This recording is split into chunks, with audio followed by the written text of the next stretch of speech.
கிறிஸ்துவுக்குள் அன்பானவர்களே, ஆண்டவராகிய இயேசு கிறிஸ்துவின் நாமத்தினாலே உங்கள் யாவரையும் நான் அன்போடு கூட வாழ்த்துகிறேன். மீண்டுமாய் ஒரு புதிய நாளிலே தேவன் நம்மை சந்திக்க செய்த கிருபைக்காக நான் ஆண்டவரை ஸ்தோத்திரிக்கிறேன். இந்த நாளிலும் தேவனாகிய கர்த்தர் நம்மோடு கூட பேசுகிற ஒரு காரியம், ஒரு வசனம் மற்றும் வாக்குத்தத்தம் என்னவென்றால் 89ஆம் சங்கீதம் 20வது வசனம்.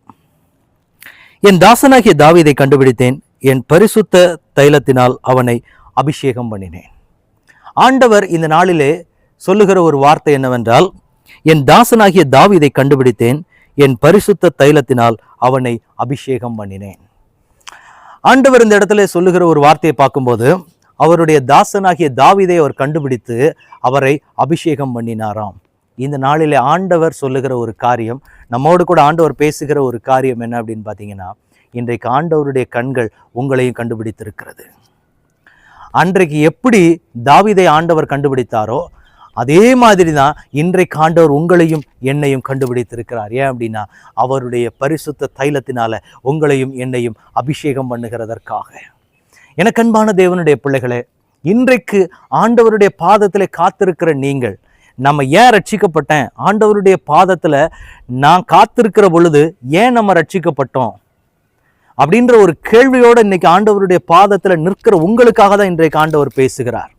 நான் ரட்சிக்கப்பட்டுட்டேன், ஆண்டவரை அறியாதிருந்தேன், இன்றைக்கு ஆண்டவரை நான் தெரிந்து கொண்டேன். பட் ஏன் நான் ஆண்டவரை தெரிந்து கொண்டேன் அப்படின்னு சொல்ற ஒரு கேள்வி உங்களுக்குள்ள எழும்பப்பட்டிருக்கிறது. ஆண்டவர் என்னோடு கூட பேசுகிறார், என்னோடு கூட இடைப்படுகிறார். ஏன் இப்படி ஒரு கேள்வியோட நீங்க ஆண்டவருடைய சமூகத்துல நிப்பீங்கன்னா, இன்றைக்கு இந்த கேள்வியோடு நிற்கிற உங்களுக்காக தான் ஆண்டவர் இந்த நாளிலே பேசி கொண்டிருக்கிறார்.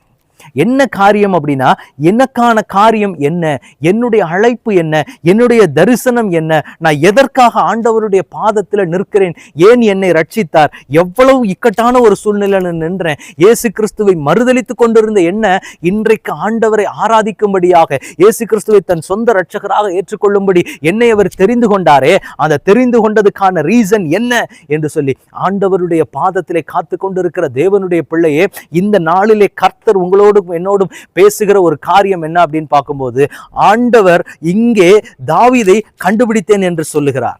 தாவீதை கண்டுபிடித்த தேவன் என்ன செஞ்சாராம், தாவீதை அபிஷேகம் பண்ணினாராம். இன்றைக்கு உங்களுக்கும் எனக்கும் ஆண்டவர் கொடுக்கிறதான ஒரு வாக்குத்தத்தம் என்ன அப்படின்னு பார்க்கும்போது, இன்றைக்கு உங்களையும் என்னையும் தேவன் அபிஷேகம் பண்ண போகிறார். அவருடைய பரிசுத்த தைலத்தினாலே அன்றைக்கு தாவீதை கண்டுபிடித்த தேவன் உங்களையும் என்னையும் இந்த நாளிலே கண்டுபிடித்திருக்கிறார். அப்படி கண்டுபிடித்தது எதற்கு அப்படின்னா, சத்துருக்களின் தலையை நசுக்குவதற்கு, சத்துருக்களின் கிரிகளை நொறுக்குவதற்கு, எல்லா விதமான ஆசீர்வாதத்தையும் நன்மைகளையும் கெடுத்து தேசங்களை பாழாக்கி கொண்டிருக்கக்கூடிய சத்துருக்களினுடைய கிரிகளை முறியடிப்பதற்காக கர்த்தர் ஒரு விசேஷித்த அபிஷேகத்தினாலே கர்த்தர் உங்களை நிரப்ப விரும்புகிறார். இன்றைக்கு ஆண்டவருடைய பாதத்திலே ஏன் என்னை அழைக்க வேண்டும், ஏன் என்னை தெரிந்தெடுக்க வேண்டும், ஏன் கர்த்தர் என்னோடு கூட பேச வேண்டும், ஏன் இப்படிப்பட்டதான அனுபவங்களை ஆண்டவர் எனக்கு கொடுக்கிறார். கண்களை மூடினாலே ஜெபிக்கும் போதே சில வகையான உருவங்கள் வந்து உங்களை பயமுறுத்துகிறதை போல சில உருவங்கள் சில கண்களுக்கு உங்களுக்கு முன்னாடி வந்து நிற்குதே, இது ஏன், இது எப்படிப்பட்டதான காரியங்கள் ஏன் இருக்குதுன்னு சொல்லி ஆண்டவருடைய பாதத்திலே கேள்வியோடு நிற்கிற உங்களுக்காக தான் ஆண்டவர் பேசி கொண்டிருக்கிறார். கர்த்தர் உங்களை ஒரு யுத்த புருஷனாக, ஒரு யுத்த புருஷியாக கர்த்தர் உங்களை தெரிந்தெடுத்திருக்கிறார். நீங்கள் தேவனுடைய யுத்த சேனையில நிற்கிற ஒரு யுத்த வீரர்களாக கர்த்தர் உங்களை முன் குறித்திருக்கிறார். அதனாலதான் நீங்க பார்க்கிற நேரங்கள்ல எல்லாமே சில தரிசனங்கள் வித்தியாசமா வருது. அதை நீங்க ஒரு சிலர் இடத்துல சொல்றீங்க, சொல்லுகிற பிள்ளைகளுக்கும் நீ சொல்லுகிற காரியங்கள் இப்படிப்பட்டதாக இருக்காதுன்னு சொல்லி சிலரால் அதை புரிந்து கொள்ள முடியாத நிலைமையிலையும் நீங்க நின்று கொண்டு இருக்கிறீங்க. அதனால நிறைய கேள்வி உங்களுக்கு வருது, இந்த தரிசனத்தை உண்மையிலேயே கர்த்தர் தான் காண்பிக்கிறாரா? அப்படிப்பட்ட ஒரு கேள்வியோட தான் ஆண்டவருடைய பாதத்தில் நீங்க காத்து கொண்டு இருக்கிறீங்க. ஆனா உங்களோட தான் ஆண்டவர் பேசுகிறார். உங்களுக்கு கொடுத்திருக்கிறது யுத்த அபிஷேகம். சில சத்துருக்களினுடைய கிரியைகளை தான் ஆண்டவர் உங்களுக்கு தரிசனத்தில் வெளிப்படுத்தி காண்பித்து கொண்டிருக்கிறார். அப்படிப்பட்ட ஒரு தரிசனம் உங்க கண்களில் வெளிப்படுகிறது. ஏன்னு உங்களுக்கு புரியாத நிலைமையில நிக்கிறீங்க. இன்றைக்கு ஆண்டவர் சொல்லுகிறார், உங்க மேல ஆண்டவர் ஒரு யுத்த அபிஷேகத்தை வைத்திருக்கிறார். நீங்கள் யுத்தம் பண்ணவும், யுத்தத்தை நடத்துகிறவர்களை நடத்துகிற ஒரு அபிஷேகத்தை கர்த்தர் உங்க மேல வைத்திருக்கிறார். அதனுடைய காரியங்கள் தான் உங்களுக்கு கர்த்தர் தரிசனத்துல சில உருவங்களை காண்பிக்க, சில பொல்லாத ஆவிகளினுடைய உருவங்களை காண்பித்து கொண்டு அவைகள் உங்களை மிரட்டுறது மாதிரி சில காரியங்கள் எல்லாம் நீங்க பாக்குறீங்கல்ல. ஆண்டவர் இந்த நாளிலே உங்களுக்கு வாக்கு கொடுக்கிறார். அது யுத்த அபிஷேகத்தில் நிற்கக்கூடிய தேவனுடைய பிள்ளைகளுக்கு ஆண்டவர் வெளிப்படுத்துகிற காரியம். அதை வச்சு இந்த சத்துரு இப்படிப்பட்ட தன் கிரியைகளை காண்பித்து கொண்டு இருக்கிறது, அதை நொறுக்கும்படிக்கு கர்த்தர் உங்க கையில அதிகாரத்தை கொடுத்திருக்கிறார். அதனாலதான் அப்படிப்பட்ட சில சம்பவங்கள் உங்களுக்கு கண்களுக்கு முன்பாக வருகிறது. இது எல்லாராலையும் புரிந்து கொள்ள முடியாது. ஒரு சில தேவனுடைய அந்த அழைப்புக்குள்ள நிற்கிற பிள்ளைகளால மட்டும்தான் புரிந்து கொள்ள முடியும். நீங்க ஒரு சிலர்கிட்ட இந்த காரியத்தை வெளிப்படுத்துறீங்க, ஆனா அவங்களால அதை புரிந்து கொள்ள முடியல. அப்படிப்பட்ட ஒரு பிரச்சனை நிற்கும் போதுதான் ஒருவேளை இந்த காரியத்தை ஆண்டவர் தான் காண்பிக்கிறாரா, இல்ல வேற ஏதாவது ஒரு காரியங்கள் என் கண்ணு முன்னாடி வந்து நிக்குதான்னு சொல்லிட்டு ஒரு சிலர் உங்களை குழப்புகிற ஒரு நிலைமையில, சில சொன்ன வார்த்தைகள்ல நீங்க குழம்பி போன ஒரு நிலைமையில இருக்கிறீங்கன்னா ஆண்டவர் உங்களுக்கு வாக்கு கொடுக்கிறார். எனக்கு அன்பான தேவனுடைய பிள்ளைகளே, ஆண்டவர் சொல்லுகிற ஒரு காரியம் உங்களுக்கு அந்த தரிசனத்தை தேவன் தான் காண்பிக்கிறார். ஏன்னா அதை ஆண்டவர் அப்படிப்பட்ட கிரியைகளை உங்களை கொண்டு ஆண்டவர் முறியடிக்க வேண்டும். உங்க மூலமா அந்த கிரியைகள் முறியடிக்கப்படும். அந்த சத்துருக்களின் கிரியைகள் உங்க மூலமா முறியடிக்கப்படும். அதுதான் ஆண்டவர் உங்களை குறித்து வைத்திருக்கிறதான ஒரு தீர்மானம். இதை இன்னைக்கு ஆண்டவர் உங்களுக்கு ஒரு கன்ஃபர்மேஷனா ஆண்டவர் கொடுக்கிறார். அதற்கு தேவன் உங்களை கண்டுபிடித்திருக்கிறார். அன்றைக்கு தாவீதை கண்டுபிடித்த தேவன் இன்றைக்கு உங்களை கண்டுபிடித்திருக்கிறார். அப்படிப்பட்ட ஒரு விசேஷித்த அபிஷேகத்தினால, அன்றைக்கு தாவீதை பரிசுத்த தைலத்தினால் அபிஷேகம் பண்ணின அதே தேவன் இன்றைக்கு உங்களை தம்முடைய பரிசுத்த தைலத்தினால, தம்முடைய பரிசுத்த ஆவியின் அபிஷேகத்தினால உங்களையும் கர்த்தர் நிரப்பி உங்களை கர்த்தருக்கென்று எரிந்து பிரகாசிக்கிற விளக்குகளாக, சத்துருக்களின் கிரியைகளை நொறுக்குகிறவர்களாக ஆண்டவர் இந்த நாளிலே உங்களை எடுத்து பயன்படுத்துவேன் என்று ஆண்டவர் வாக்கு கொடுக்கிறார். இப்ப நம்ம ஜெபிக்கலாமா?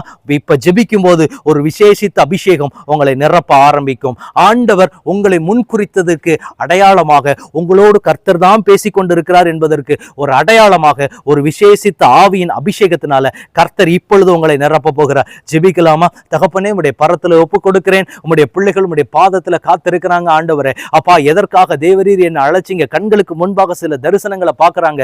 அது என்ன காரியங்களே தெரியாத ஒரு நிலைமையில, ஒரு சிலரிடத்துல சொல்லும் போது அதை புரிந்து கொள்ளாத நிலைமையில நின்று கொண்டு இருக்கிறாங்க. தகப்பனே, இப்பொழுது உம்முடைய பிள்ளைகளுக்காக நான் செபிக்கிறேன். இப்பொழுதே உம்முடைய விசேஷித்த வல்லமை அந்த பிள்ளைகள் மேல இறங்குவதாக. இப்பொழுதே உம்முடைய யுத்த அபிஷேகம் உம்முடைய பிள்ளைகள் மேல இறங்குவதாக. யுத்தத்தை நடத்தவும், யுத்தத்தை நடத்துகிறவர்களை நடத்தவுமாக அப்பா, ஒரு விசேஷித்த அபிஷேகத்தினால உம்முடைய பிள்ளைகளை நீர் மூடுகிறதற்காக ஸ்தோத்திரம். அன்றைக்கு தாவீதை கண்டுபிடித்த தேவன் இன்றைக்கு உம்முடைய பிள்ளைகளை கண்டுபிடித்து தெரிந்தெடுத்து உம்முடைய பரிசுத்த அபிஷேகத்தினால இந்த பிள்ளைகளை இப்பொழுது அன்பினால் அரவணைத்துக் கொண்டு இருக்கிறதற்காக ஸ்தோத்திரம். இப்பொழுது அவர்கள் இருக்கிற இடங்களுக்குள்ள தேவனுடைய பிரசன்னம் அளவில்லாமல் இறங்குகிறதற்காக ஸ்தோத்திரம். கேட்டுக்கொண்டு இருக்கும் பொழுதே அவர்கள் சரீரம் தாங்கிக் கொள்ள முடியாத அளவுக்கு ஒரு விசேஷித்த தேவனுடைய வல்லமை, ஒரு விசேஷித்த யுத்த அபிஷேகத்தின் வல்லமை இப்பொழுது அவர்கள் இருக்கிற இடங்களை நிரப்புகிறதற்காக ஸ்தோத்திரம். கர்த்தருடைய அபிஷேக தைலம் இப்பொழுது இறங்குவதாக. யுத்தங்களை பண்ணவும், யுத்தங்களை நடத்துகிறவர்களை நடத்தவுமாய் ஒரு அபிஷேகத்தை உடைய பிள்ளைகள் மேல வார்க்கிறீங்க. இன்னுமாய் சத்துருக்களின் கிரியைகள் எந்தெந்த இடங்களிலே சத்துரு பதிவிருந்து தன் காரியங்களை எப்படி எப்படியெல்லாம் செய்து கொண்டு இருக்கிறான் என்பதை வெளிப்படுத்துகிற கண்களை திறக்கிற ஒரு அபிஷேகம் இப்பொழுது உடைய பிள்ளைகள் மேல இறங்குகிறதற்காக ஸ்தோத்திரம். அப்படிப்பட்ட விசேஷித்த வல்லமையை இந்த பிள்ளைகள் மேல இப்பொழுது கர்த்தர் கொடுக்கிறதற்காக ஸ்தோத்திரம். அப்படிப்பட்ட ஒரு விசேஷித்த வல்லமை இப்பொழுது அந்த இடங்களை மூடுவதாக, அவர்கள் இருக்கிற இடங்களை நிரப்புவதாக. இந்த இடத்தில் நின்றிருந்தாலும் இப்பொழுது அந்த பிரசன்னம் அவர்களை நிரப்பிக் கொண்டிருக்கிறதற்காக ஸ்தோத்திரம். அப்படிப்பட்ட ஒரு விசேஷித்த வல்லமை நம்முடைய பிள்ளைகளுக்கு கர்த்தர் கொடுங்க.